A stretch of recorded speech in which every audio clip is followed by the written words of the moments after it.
Captain Jake Morrison stood on the bridge of the USS Thunder, watching the stars through the main view screen.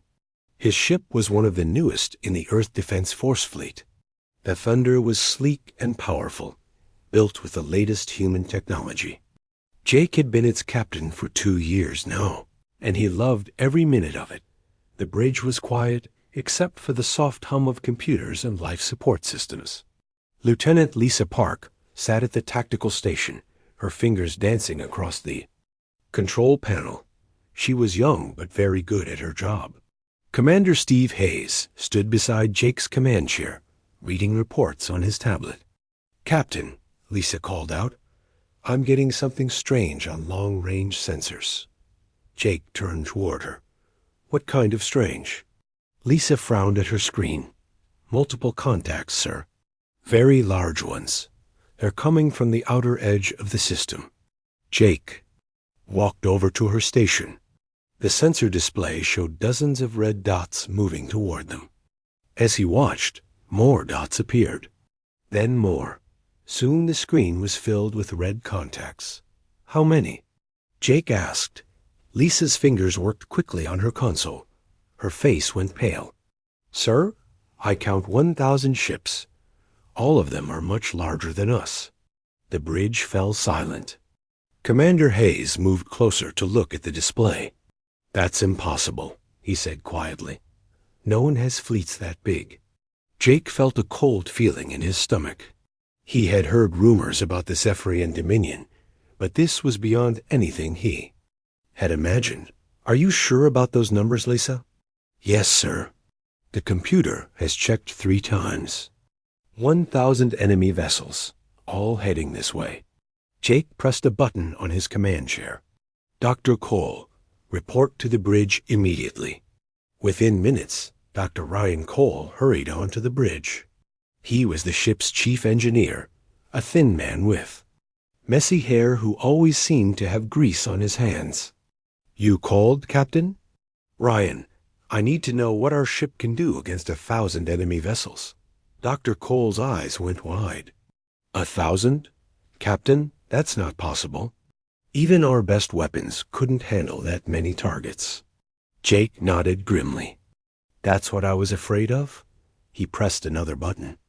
"Navigation. What's our current mission status?" Navigator Lucy Grant's voice came through the speakers. "Sir, we're escorting 12 civilian transport ships to the Kepler Station colony. We have about 50,000 people aboard those transports, including many families with children." Jake closed his eyes for a moment. 50,000 innocent. People were counting on him to keep them safe. He opened his eyes and looked at the tactical display again. The enemy fleet was getting closer. "Communications," Jake called out. "Get me Admiral Sullivan at Earth Command, Priority 1. The main." Screen flickered and changed to show Admiral Kate Sullivan, sitting in her office on Earth. She was an older woman with gray hair and sharp eyes. She had been Jake's mentor when he was a young officer. "Jake," she said, "I'm already seeing your sensor reports. This is bad." "Admiral, what are my orders?" Admiral Sullivan was quiet for a long moment. "You need to get those civilian ships out of there. Break off the escort mission and run for the nearest Earth base." "Ma'am, the civilians won't make it. Their ships are too slow, and the enemy is already too close." "Then you leave them behind, Captain. That's an order. The Thunder is too valuable to lose." Jake felt anger rising in his chest. "Admiral, with respect, I can't do that. Those are innocent people." "Captain Morrison, you have your orders. Save your ship and your crew. That's final." The connection ended, leaving Jake staring at the blank screen. Around him, his bridge crew waited to see what he would do. He could see the worry in their faces, but also trust. They believed in him. "Captain," Lisa said softly, "the enemy fleet is deploying some kind of energy field around the system. It looks like they're trying to trap us here." Jake looked at the tactical display. The red dots were spreading out, forming a wall around the entire star system. Even if the civilian ships tried to run, they wouldn't make it past that barrier. There. Not going to let anyone escape, Commander Hayes said. This is a trap. Dr. Cole cleared his throat. Captain, there might be something we can do. The Thunder has experimental technology that other ships don't have. Our quantum reactor can produce much more power than normal reactors. How much more? Power, Jake asked. Well, sir, that's the problem. If we push it too hard, it could destroy the ship. But if we're careful, we might be able to overcharge our weapons and shields. Jake thought about this. It was dangerous, but they were already in a hopeless situation. What would happen if we tried it? The ship would become much more powerful for a short time. Our weapons would hit harder, our shields would be stronger, and we could move faster. But, sir, there's a real chance the reactor could explode. Lisa looked up from her station. Captain, the enemy fleet is sending us a message. Put it on screen. The view screen showed an alien creature unlike anything Jake had ever seen. It had 4 arms, purple skin, and eyes that glowed red. When it spoke, the computer translated its words into English. Human vessel, you are in the territory of the Zephyrian Dominion. You will surrender immediately or be destroyed. You're small. Ship cannot hope to fight our mighty fleet. Jake stood up from his command chair. This is Captain Jake Morrison of the Earth Defense Force ship Thunder. We are escorting civilian vessels to a peaceful colony. We have no quarrel with your people. The alien laughed, a harsh sound that made everyone on the bridge uncomfortable. I am War Marshal Vex 4, commander of this fleet. Your species has expanded too far into our space. Today, we will teach you the price of defying the Dominion. You have 1 minute to surrender. The connection ended. Jake looked around at his crew. These were good people who had trusted him with their lives. The civilian ships behind them held families who just wanted to start new lives on a distant world. Captain, Commander Hayes said quietly, what are your orders? Jake took a deep breath. He thought about Admiral Sullivan's order to run away. He thought about the 50,000 civilians who would die if he abandoned them. He thought about his crew who would follow him into any danger. Lisa, send a message to the civilian ships. Tell them to take shelter behind the asteroid field near Kepler Station. Tell them to stay hidden no matter what happens. Yes, sir. Ryan, I want you to start preparing the quantum reactor for overcharge. Be very careful, but get us as much power as you can. Dr. Cole nodded. Understood, Captain. Steve, get all department heads ready for battle. This is going to be the fight of our lives. Commander Hayes smiled grimly. It's been an honor serving with you, Jake. Jake sat back down in his command chair and looked at the tactical display. 1,000 enemy ships were moving toward them like a wall of death. His single ship was all that stood between them and 50,000 innocent people. All hands, this is the captain, he said over the ship's communication system. We are about to face impossible odds. The enemy has 1,000 ships, and we have one. But we have something they don't have. We have each other, and we have a reason to fight. Those civilian ships behind us are counting on us. Earth is counting on us.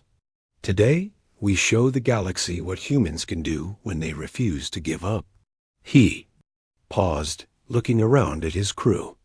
Every face showed determination and courage. Battle stations, everyone. Let's show these aliens what the Thunder can do. As alarm bells rang throughout the ship, Jake Morrison prepared to face the greatest challenge of his life. 1 ship against 1,000.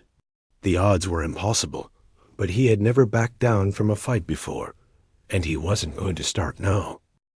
The USS Thunder moved away from the civilian convoy, heading straight toward the massive alien fleet.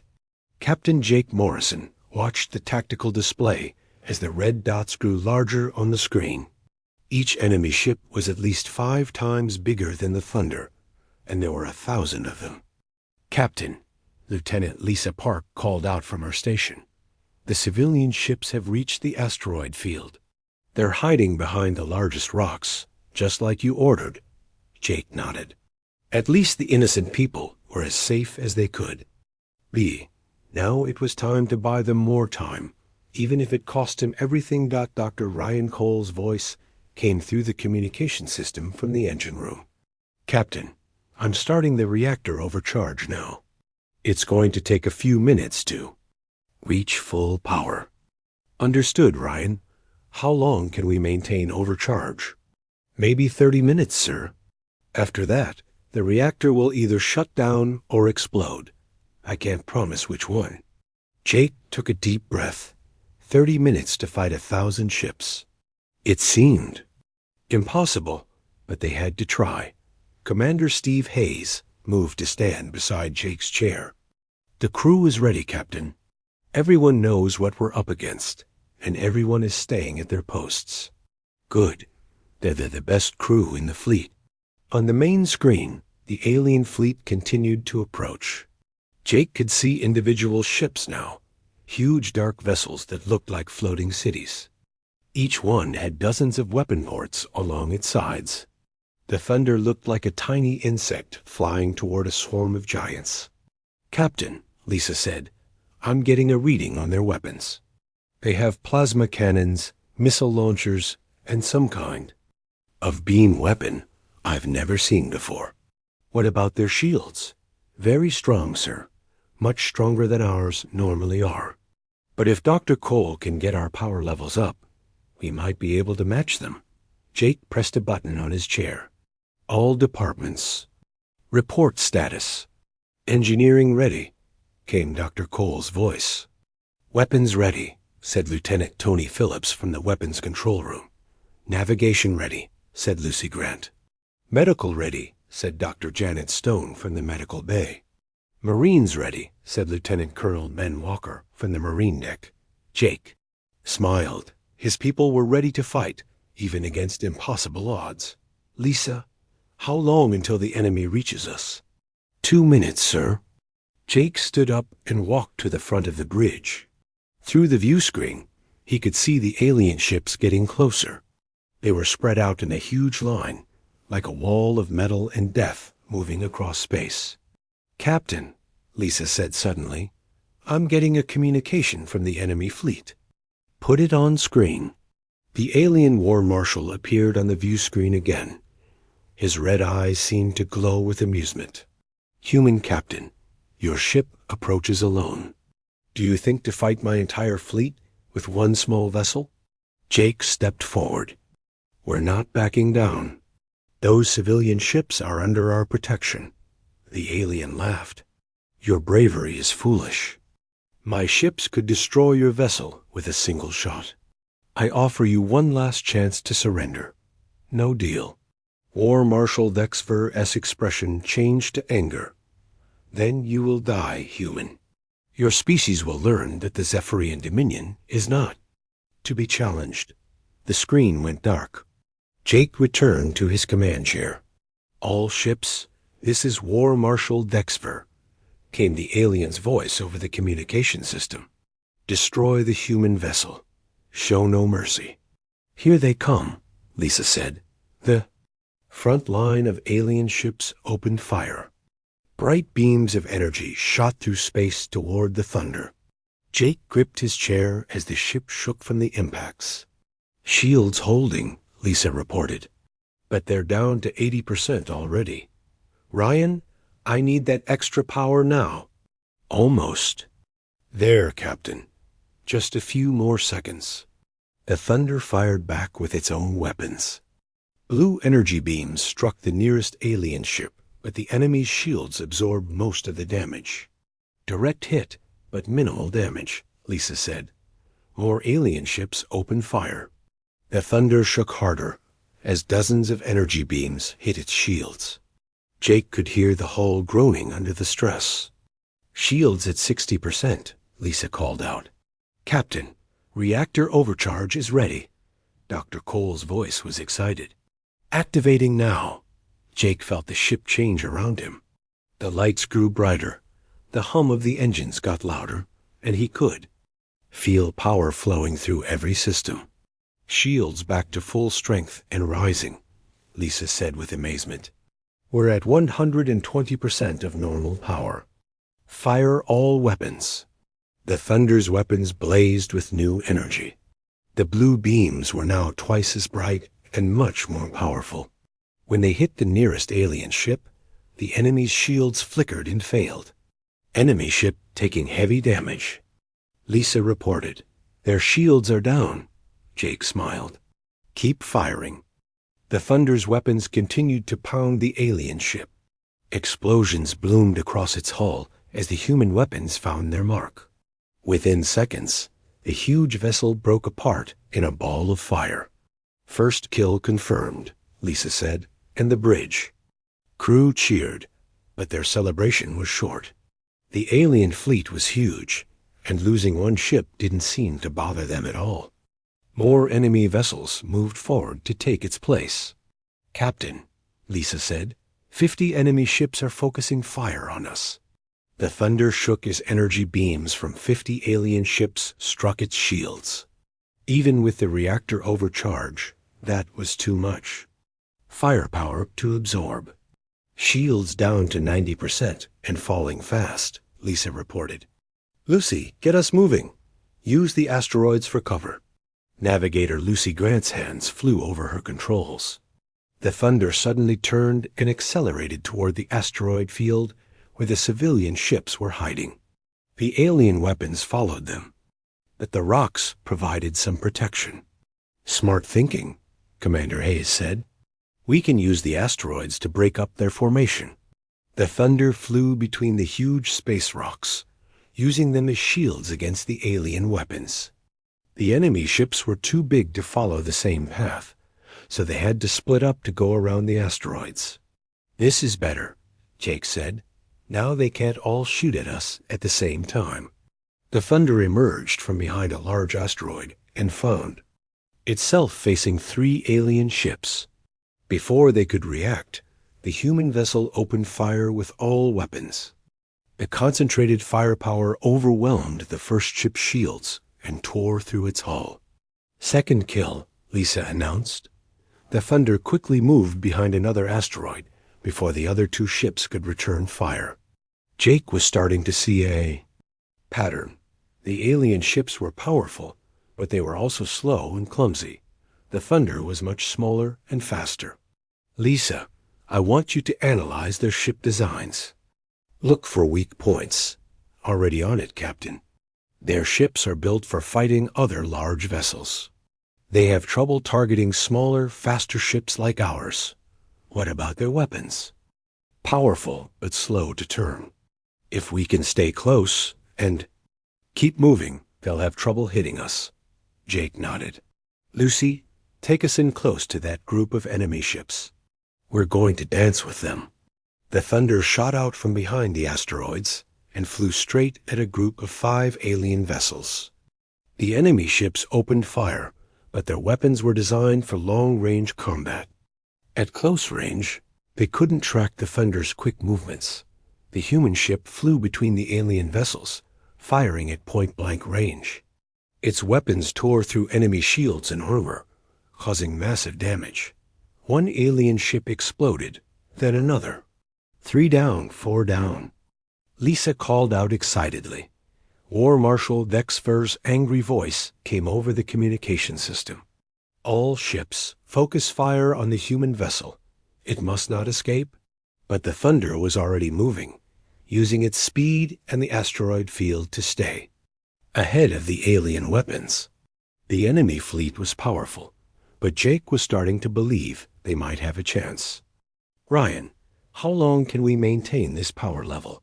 25 minutes left, Captain, but the reactor is holding steady.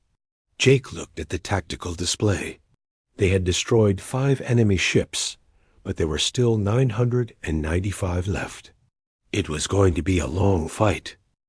The USS Thunder raced through the asteroid field, dodging between the massive rocks while alien ships pursued from all directions. Captain Jake Morrison gripped his command chair as the ship shook from near misses. The enemy was getting smarter, learning to work together to trap the human vessel. "Captain," Lieutenant Lisa Park called out, "the aliens are spreading out. They're trying to surround us." Jake looked at the tactical display. The red dots were moving to form a circle around the asteroid field. Soon there would be nowhere to run. "How many ships have we destroyed so far?" 15, sir. But they keep sending more to replace them. Dr. Ryan Cole's voice came from the engine room. "Captain, I'm pushing the reactor harder. We're now at 140% of normal power, but the temperature is getting dangerous." "How much time do we have left?" "Maybe 20 minutes before I have to shut it down or risk an explosion."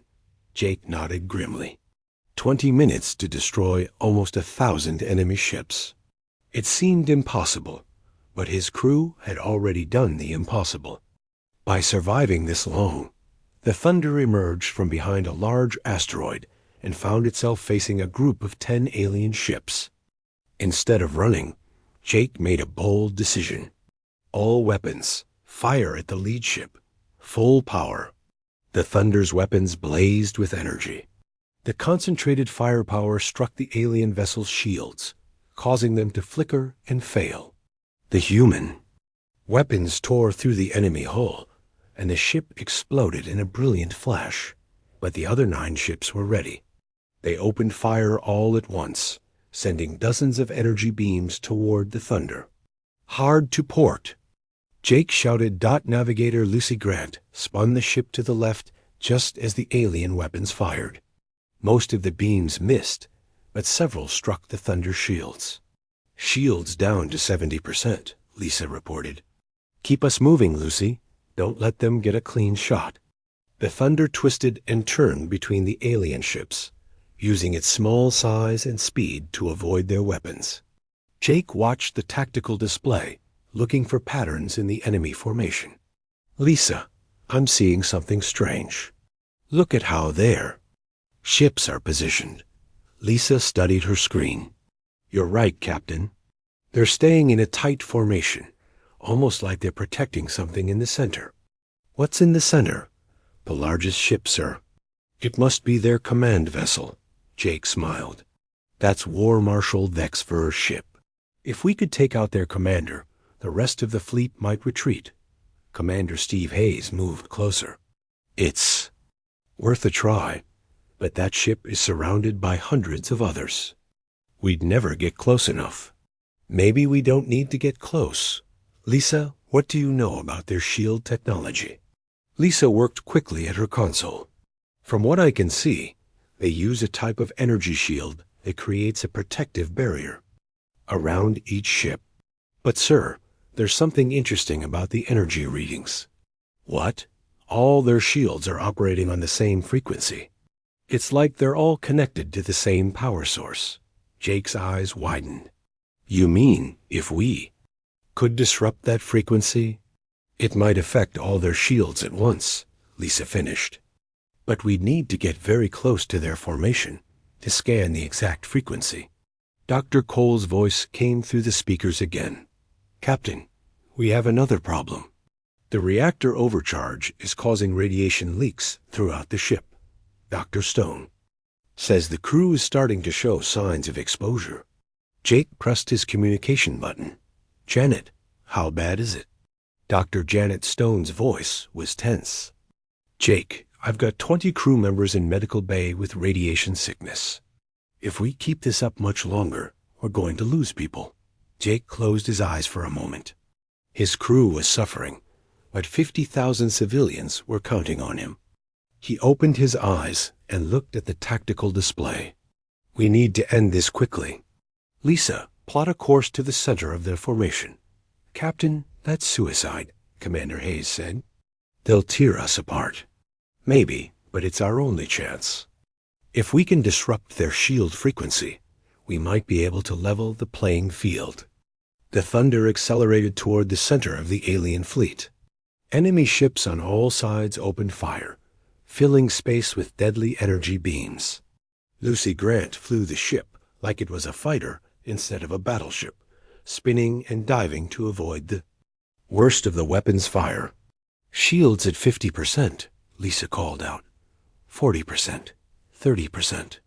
The thunder shook harder with each hit. Jake could smell smoke in the air and hear alarms ringing throughout the ship. 20% shields remaining. Almost there, Lucy said through gritted teeth. The thunder broke through the inner circle of alien ships and found itself facing War Marshal Dexver's massive command vessel. The alien ship was 3 times larger than any other in the fleet, bristling with weapons and armor. "Scanning their shield frequency now," Lisa said, her fingers flying over her controls. The alien command ship opened fire with all weapons. Massive energy beams struck the Thunder's failing shields. "Shields down to 5%, Lisa reported. "Got it!" She suddenly shouted. "I have their shield frequency. Captain, if we modulate our weapons to match this exact frequency, we can disrupt their entire shield network." "Do it, sir. There's a problem. We need to fire all our weapons at exactly the same time, and we need to be in the center of their formation when we do it." Jake looked around the bridge. His crew was waiting for orders, trust in their eyes, despite the impossible situation. "We're already in the center. Fire all weapons on my mark." "Captain," Commander Hayes said quietly, "if this doesn't work, we're all dead. If this doesn't work, those 50,000 civilians are dead too." "Lisa, are the weapons ready?" "Yes, sir. All weapons set to the disruption frequency."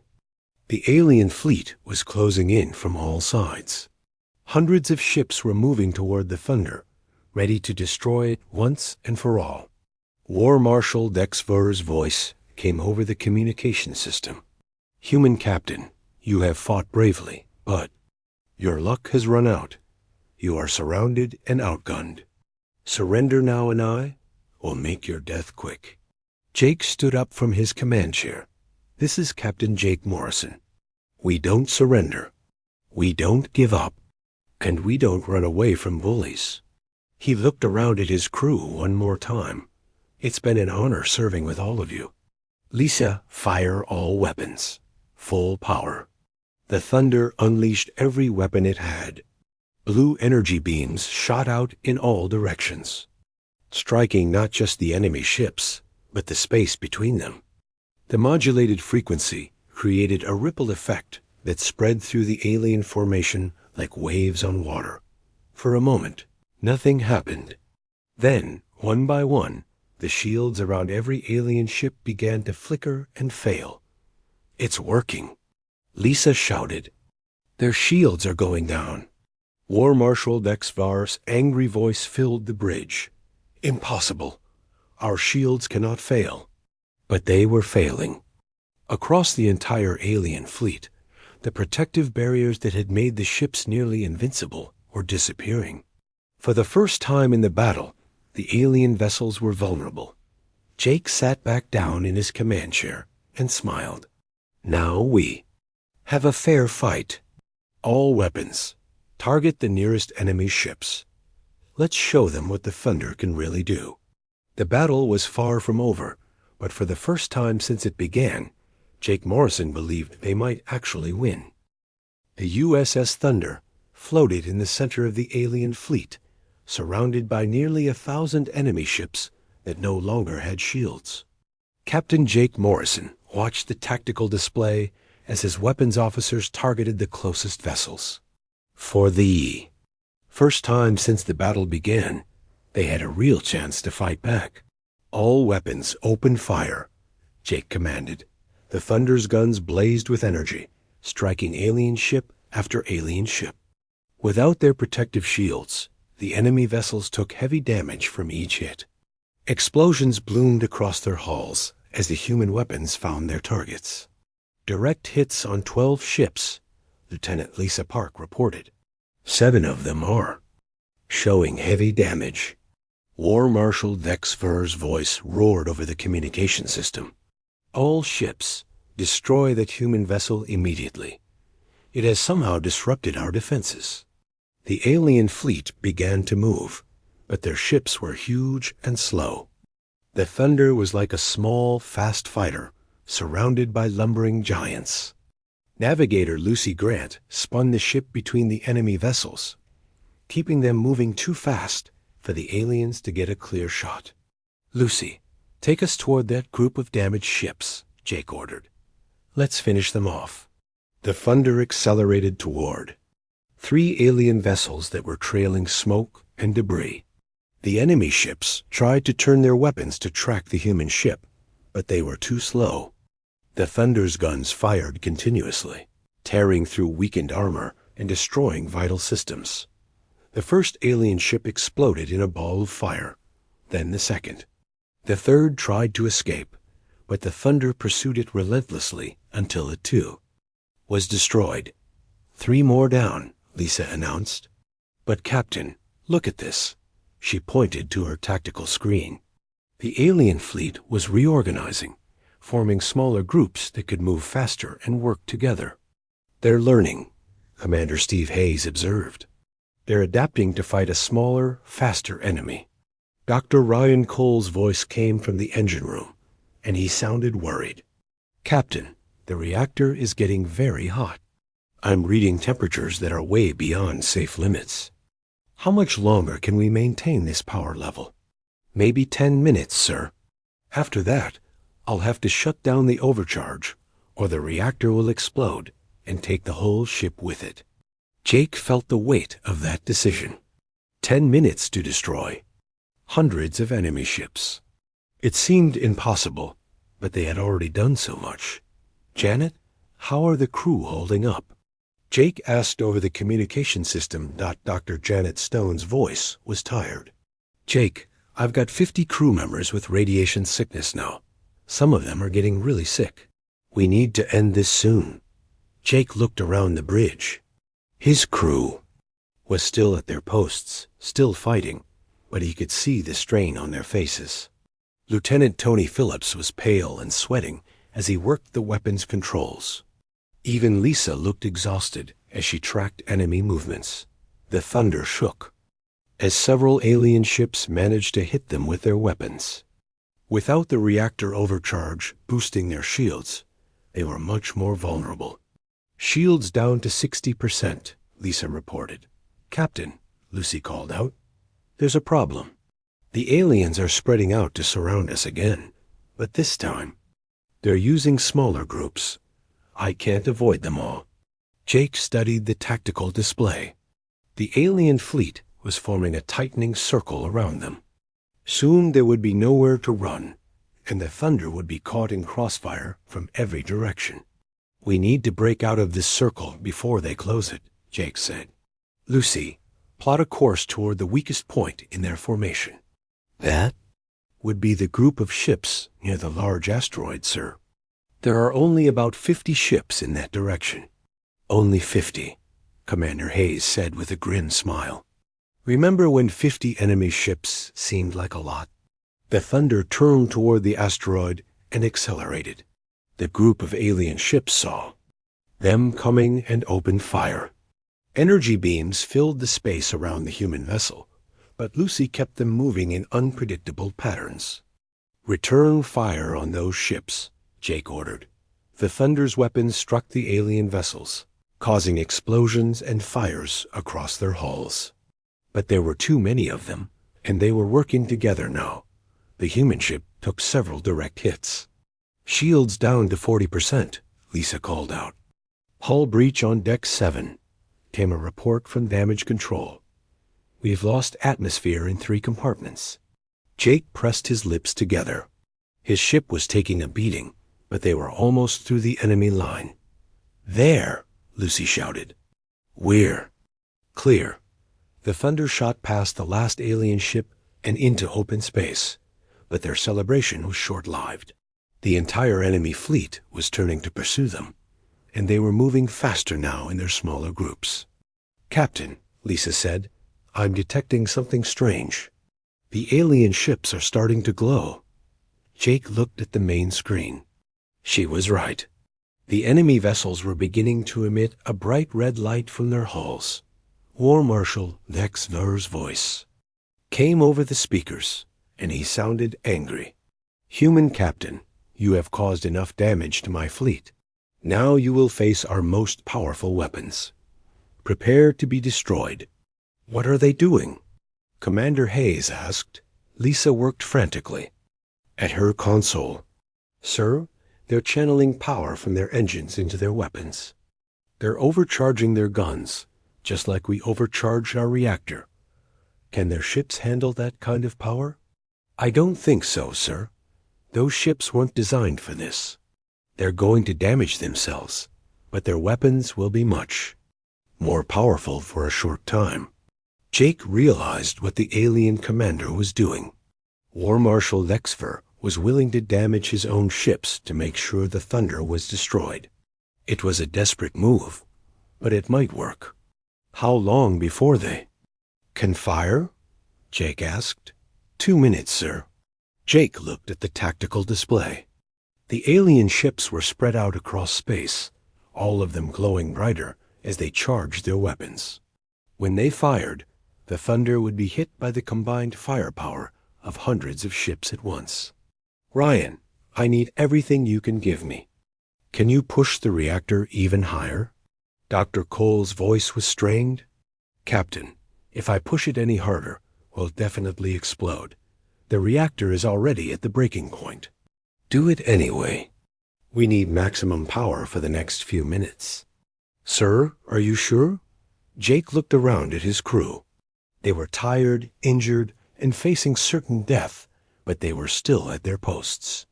They trusted him to make the right decision. "I'm sure.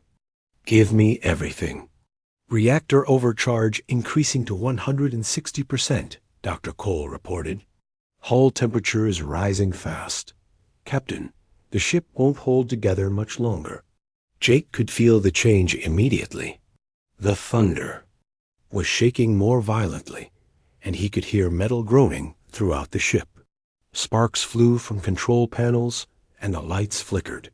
"Shields back to full power," Lisa said with amazement. "Weapons at maximum strength. 1 minute until the aliens fire," she added. Jake stood up from his command chair. His ship was falling. Apart around him, his crew was sick from radiation, and they were outnumbered by hundreds of enemy vessels. But they had come this far, and he wasn't giving up now. "All weapons, prepare to fire on my command. We're going to hit them before they can hit us." The glowing alien ships were almost ready to fire their supercharged weapons. The Thunder raced toward them, its own systems pushed far beyond their limits. In 60 seconds, one way or another, the battle would be over. The USS Thunder raced toward the glowing alien fleet with its reactor pushed beyond all safe limits. Captain Jake Morrison could feel the ship shaking apart beneath his feet. Sparks flew from control panels, and the lights flickered constantly. The air smelled of burning metal and electrical fires. 30 seconds until the aliens fire, Lieutenant Lisa Park called out, her voice barely audible over the noise of failing systems. Jake gripped his command chair as the ship bucked and rolled. Through the main view screen, he could see the enemy vessels growing brighter as they prepared to unleash their supercharged weapons. Hundreds of alien ships were pointing their guns directly at the Thunder. "Captain," Dr. Ryan Cole's voice came through the speakers, strained and worried. "The reactor temperature is critical. If we don't shut down soon, we're going to explode." "How long do we have?" "Maybe 2 minutes, sir. The containment field is failing." Jake looked at the tactical display. The alien ships would fire in 30 seconds. Even if the Thunder survived that attack, the reactor would explode shortly after.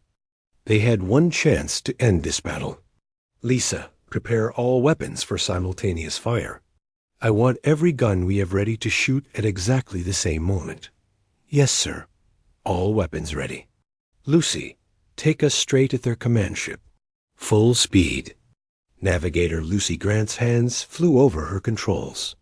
The Thunder turned toward War Marshal Vexver's massive vessel and accelerated. The alien command ship was in the center of the fleet, surrounded by hundreds of other vessels. 20 seconds until they fire, Lisa announced. The Thunder shot between the alien ships like an arrow. Enemy vessels on both sides tracked the human ship with their weapons, waiting for the order to fire. Jake could see the alien crews through the viewports of the nearest ships, their strange faces focused on destroying his vessel. 15 seconds. Commander Steve Hayes moved to stand beside Jake's chair. "It's been an honor, Captain." "The honor was mine, Steve." 10 seconds. The Thunder was almost at the alien command ship now. War Marshal Vexver's vessel was enormous, bristling with weapons and armor. Jake could see the alien commander on his bridge through the main viewport, his 4 arms working frantically at his controls. 5 seconds. "Fire all weapons." Jake shouted. The Thunder unleashed everything it had. Every gun, every missile, every beam weapon fired at once. The ship's overcharged reactor poured massive amounts of energy into the weapons, making them far more powerful than they had ever been before. At the same moment, the alien fleet fired. Hundreds of supercharged energy beams shot through space toward the Thunder. The combined firepower was enough to destroy a dozen ships, all focused on one small human vessel. But the Thunder's weapons reached their target first. The concentrated firepower struck War Marshal Vexver's command ship with devastating force. The alien vessel's hull cracked and split as the human weapons tore through its armor. Explosions bloomed across its surface, and atmosphere vented into space through dozens of holes. The alien commander's ship began to break apart, huge pieces of metal spinning away into the darkness. On his bridge, War Marshal Vexver looked up in shock as his vessel died around him. The alien energy beams reached the Thunder. A split second later, the ship was hit by more firepower than any vessel had ever survived. The Thunder's shields lasted for perhaps 1/10 of a second before they failed completely. Energy beams tore through the hull, destroying entire sections of the ship. But something unexpected happened. As the Thunder took massive damage, its overcharged reactor finally reached the breaking point. Instead of simply exploding, the reactor created something that Dr. Cole had only theorized about. The quantum containment field collapsed in a specific way, creating a resonance wave that spread outward from the ship. "What's happening?" Jake shouted over the noise of alarms and explosions. Lisa looked at her instruments in amazement. "Captain, the reactor isn't just exploding. It's creating some kind of quantum field that's affecting the alien ships." The resonance wave spread outward from the Thunder like ripples on a pond. When it reached the alien vessels, something remarkable happened. The same frequency that had disrupted their shields earlier was now affecting their entire power systems.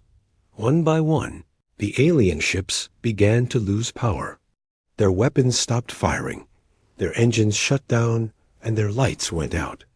The massive vessels drifted helplessly in space as their technology failed. War Marshal Vexver's voice came over the communication system one last time, weak and filled with disbelief. Impossible. How can one small ship defeat an entire fleet? His transmission cut off as his command ship finally broke apart completely. Jake looked around the Thunder's bridge. Half the control panels were destroyed, smoke filled the air, and several crew members were injured. But they were alive, and somehow, impossibly, they had won. "Lisa, report on the alien fleet." Lisa worked at her damaged console. "Sir, all enemy vessels have lost power. They're drifting without engines or weapons. The quantum resonance has shut down their entire technology base. How many of our people are hurt?" Dr. Janet Stone's voice came through the speakers. "Jake, I've got wounded throughout the ship, but no one is dead. We're all going to make it." Jake felt relief wash over him. His crew had survived the impossible battle. "Captain," Lucy called out, I'm getting signals from the civilian ships. They're asking if it's safe to come out of hiding. Jake smiled for the first time in hours. Tell them the danger is over. The alien fleet has been defeated. Commander Hayes looked at the tactical display in wonder.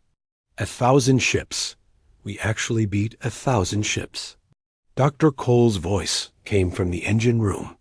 Captain, I've managed to stabilize the reactor, but we're running on emergency power only. We'll need major repairs before we can jump to hyperspace. That's okay, Ryan. We're not going anywhere until we make sure those civilian ships are safe. Over the next few hours, the Thunder limped back to the civilian convoy. The 50,000. Colonists aboard the transport ships cheered when they saw the battered human warship approaching. They had been saved by the courage of 300 people who refused to abandon them. Admiral Kate Sullivan's face appeared on the main screen as Hayes' Earth Command finally re-established contact. Her expression was one of complete shock. Jake, our sensors show that an entire alien battle fleet has been destroyed. Please tell me you didn't actually fight 1,000 enemy ships with one vessel. Jake looked around at his tired but proud crew. Admiral, we did what we had to do. The civilians are safe, and the Zephyrian Dominion just learned that humans don't back down from bullies. Admiral Sullivan shook her head in amazement. The entire galaxy is going to hear about this battle. Jake, other alien civilizations are already asking questions about how one human ship could defeat such a massive fleet. Good, Jake replied. Maybe they'll think twice before threatening innocent people. As the Thunder slowly made its way back to Earth for repairs, Jake Morrison knew that everything had changed. The battle at Kepler Station would become legend throughout human space. More importantly, it would serve as a warning to any species that thought humans were weak or easy targets. The crew of the Thunder had proven that sometimes courage and determination could overcome impossible odds. They had shown the galaxy that humanity would fight for what was right, no matter how great the danger. And in the years to come, when other alien empires considered challenging the human race, they would remember the story of one ship that refused to surrender against 1,000 enemies.